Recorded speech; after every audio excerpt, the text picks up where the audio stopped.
Off the ball. This is News Talk. Now, you're welcome, Max. So we will have Paul O'Connell and Tyke Furlong coming your way just after 8 o'clock on the show this evening. Arsenal away to Chelsea is the Premier League game. It's an 8:15 kickoff. We're hoping to connect with Eric Donovan very shortly. It's proven tricky, I'm afraid to say. I don't think we have him just yet. Thought I heard his voice there. JP, no sign of Eric? No, don't think so. We're home to talk about a few things. Canelo, Alvarez, Billy Joe Saunders over the weekend. If you didn't see this, I mean, the highlights are on YouTube. It's well worth checking out. 73,126 people in the AT&T Stadium in Texas. That is a record-breaking crowd for an indoor fight in USA history, full stop. So, huge crowd. Leon Spinks versus Muhammad Ali in 1978 had been the previous record, and Alvarez Saunders beat that by about 10,000. Kind of extraordinary. All indoor. Not a mask to be seen. This with 42,000 COVID cases in USA on Saturday alone. 55% of Americans no vaccine shot, but they are going for it. So it was life back as normal. Couple of interesting things out of it, which we'll talk to Eric about. There was the fight itself, which was pretty interesting. Seemed like Saunders was causing Alvarez problems. But the finale to the fight, when you see it, there was a punch. It was quite unusual. It was an uppercut, and it was totally missed by commentary. So Carl Froch was talking through his scorecard on the screen at the time, and nobody seemed to notice that the fight-ending punch had happened. But visually, Alvarez could see the damage he had done, and he put his two arms up in the air, and the crowd responded and went crazy. And then on hearing the crowd and seeing Canelo, the commentary team suddenly see the eye, and it's in terrible, terrible shape. It's like it's indented. It looks like just a horrific injury. And then moments later, Canelo puts one arm up and the crowd respond again, even more so. And he starts to move in and he really smells blood. And Billy Joe Saunders goes into serious retreat mode. If you don't like boxing, it is a vicious, outdated, barbaric sport type approach, then this moment you will only find disturbing. But as you can imagine, 73,000 people there went crazy, and viewers in 200 countries were pretty enthralled as well.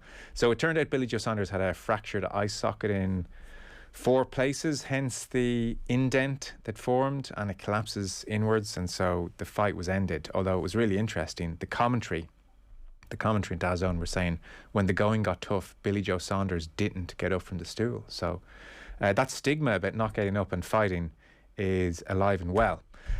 Now, eagle-eyed, not quite eagle-eyed listeners, who was good hearing? Regardless, you'll have realised I was filling there incredibly. I'm hoping Eric Donovan is with me now. Eric, you there?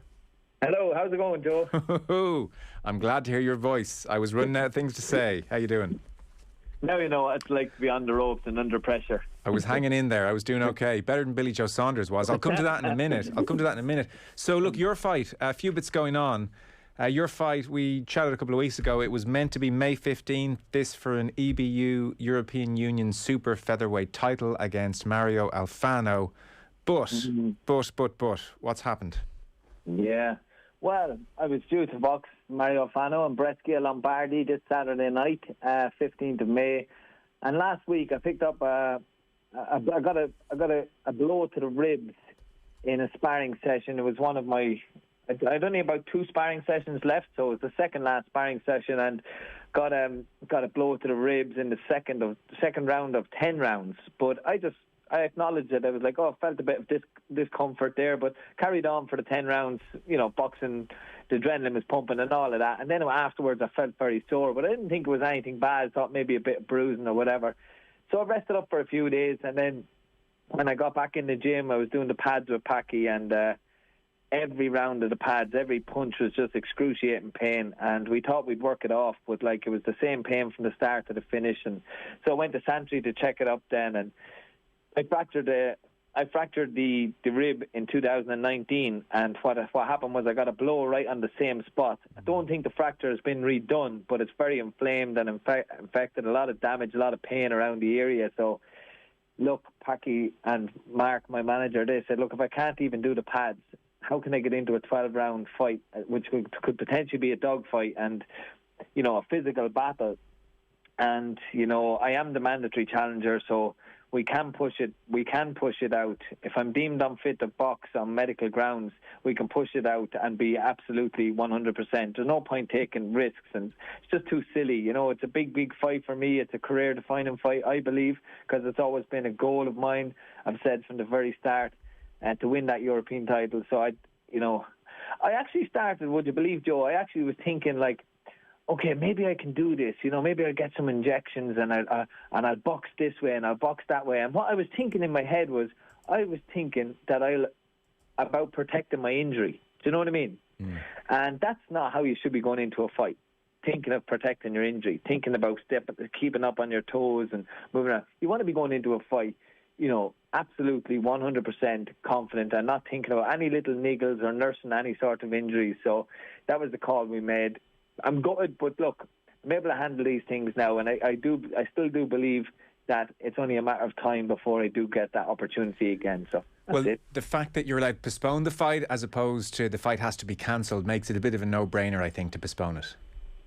Yeah, I know. Yeah, to be fair, the EBU have been, they've been good with us. The Italians have brought in another replacement because they've invested a lot of money in the show. The promoter has invested a lot of money. Italian TV and everything were on board. So they've brought in another person to box Alfano for that title. And they said that I will be reinstated as mandatory challenger for the winner, whoever it is. So it might be Alfano, it might not be. So he has a different opponent now. So, but the thing is, they're not denying me my chance when I'm ready. I guess what it illustrates, Eric, is a sort of catch-22 in your preparation for a fight. You want to stay injury-free, but you probably have to spar with a certain amount of heat to prepare yourself properly, and there's always the risk of injury then. Yeah, well, that's it. The old saying goes, we train hard to fight easy, and you hope that when you put your body on the line through the whatever 7-8 weeks of camp, that you'll come out the other end unscathed, basically, a bit bruised and a little bit kind of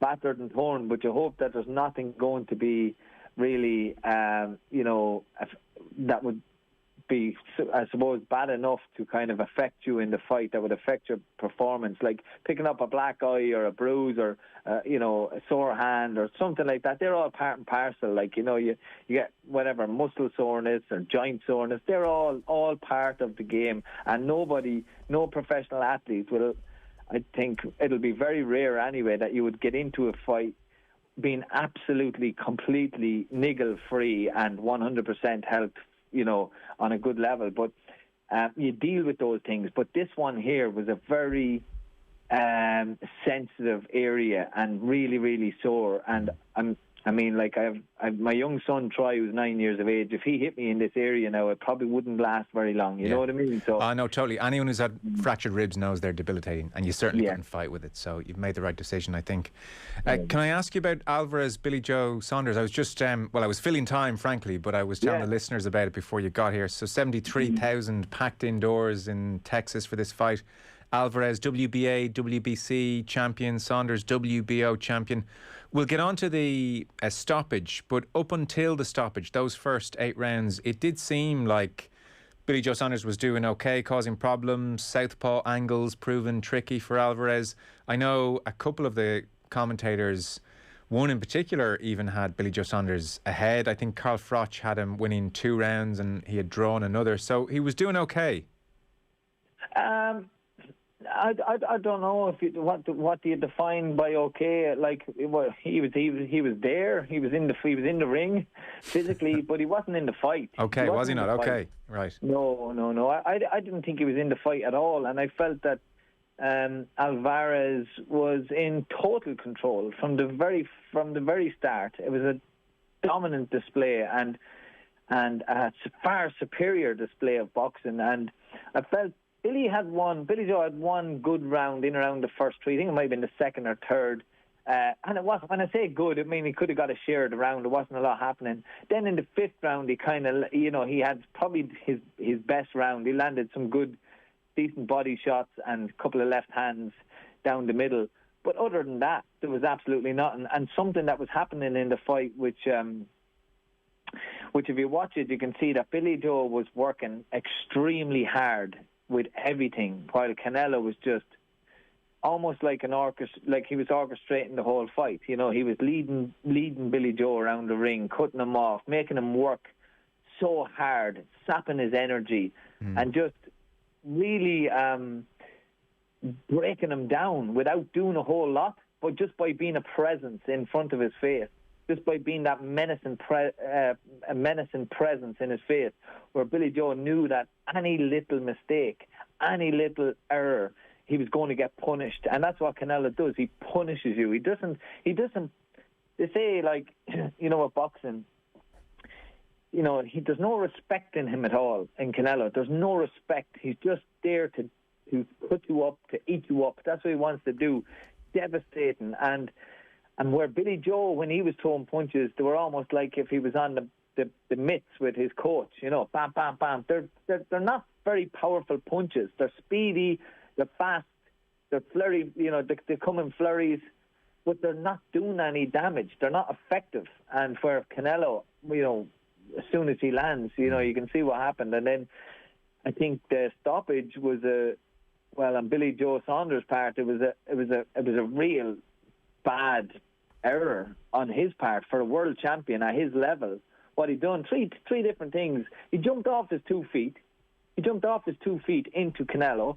That was the first thing.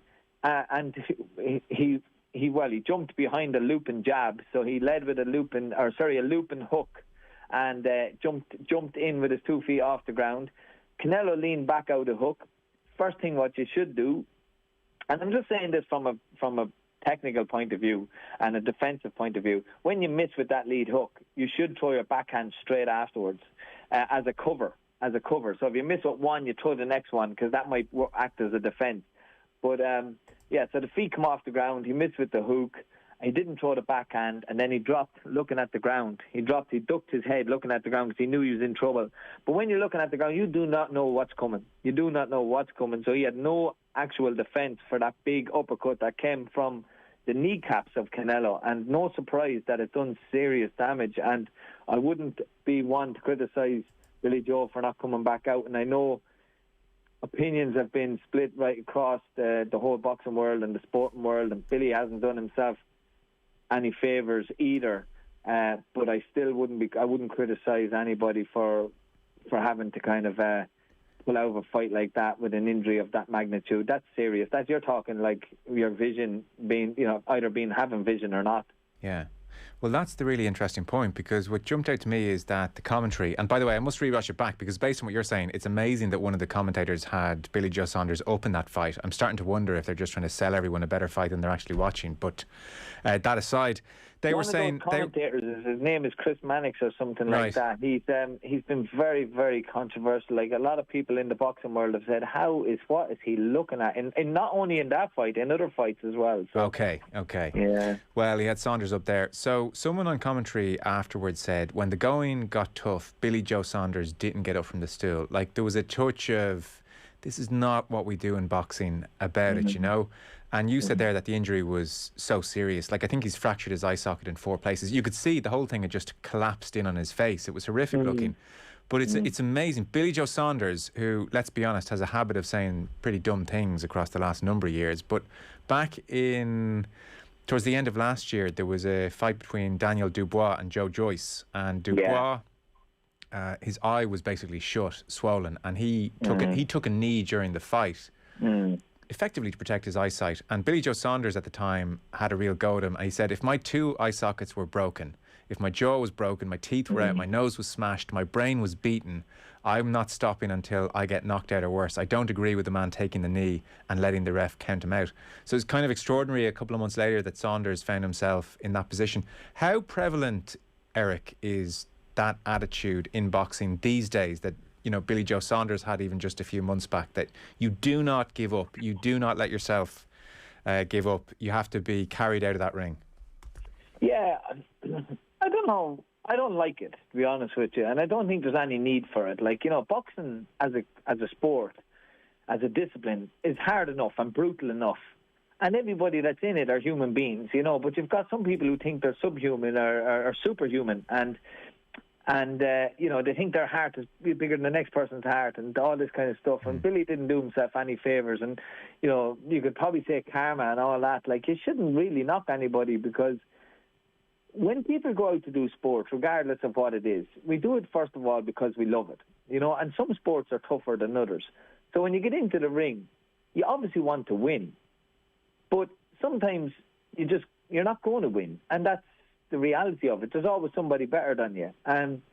But the last thing you want to do is to be left with an injury that's going to affect your life, a debilitating injury. Like losing your eyesight or picking up brain damage or these kind of things. This is not like these. When it comes to these things, well, let's go back to Daniel Dubois. There was a lot of he got a lot of stick over quitting as well, and that was the talk. I actually felt in that case that he deserved more praise for actually calling it off than actually quitting, because I thought that's where the real courage is. Yeah. Because this is sport at the end of the day. You win some, you lose some. You try and entertain for the fans.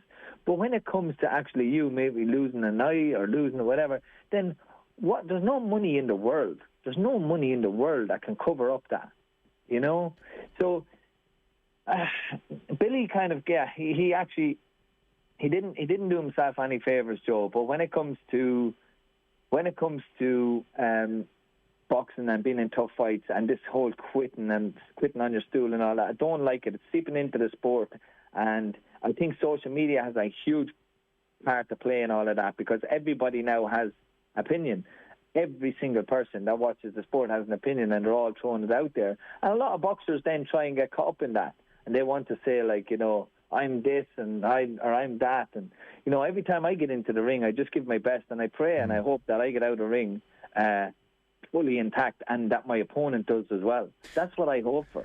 Yeah, that's pretty interesting then. So you don't feel like the stigma around quitting on your stool is going away? If anything, with social media, it's maybe getting a little bit worse, that fighters are wary of being deemed a quitter, with promoters and all the money at stake. They're wary of having that reputation, maybe more than ever.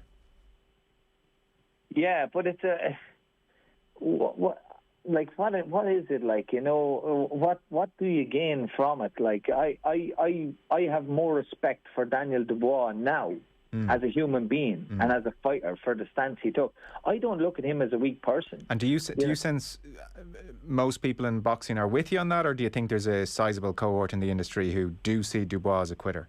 To be honest, I think the majority of the boxing people actually are on my side with this. Okay. And I think it's the general kind of a public, the people that have that, the non-boxing people, or the armchair fans or whatever. I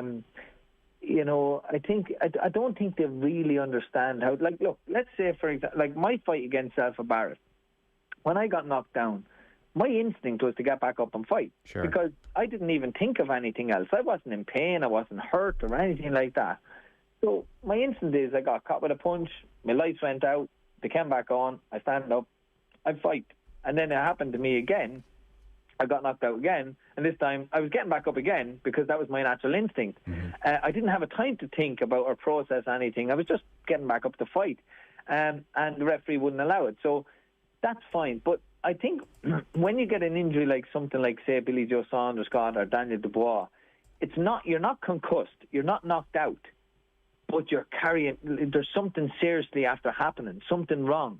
Like whether it's the detached retina or eye socket or that area of your face is smashed in, and then suddenly you can't see out that eye, or you feel there's a part of your skull crushed, and you might feel that your face or your head is not feeling the way it was before you got into the ring. Now, I never was in that position, apart from getting a thumb in the eye or something like that, which is horrific as well, actually. It's very, very sore thing.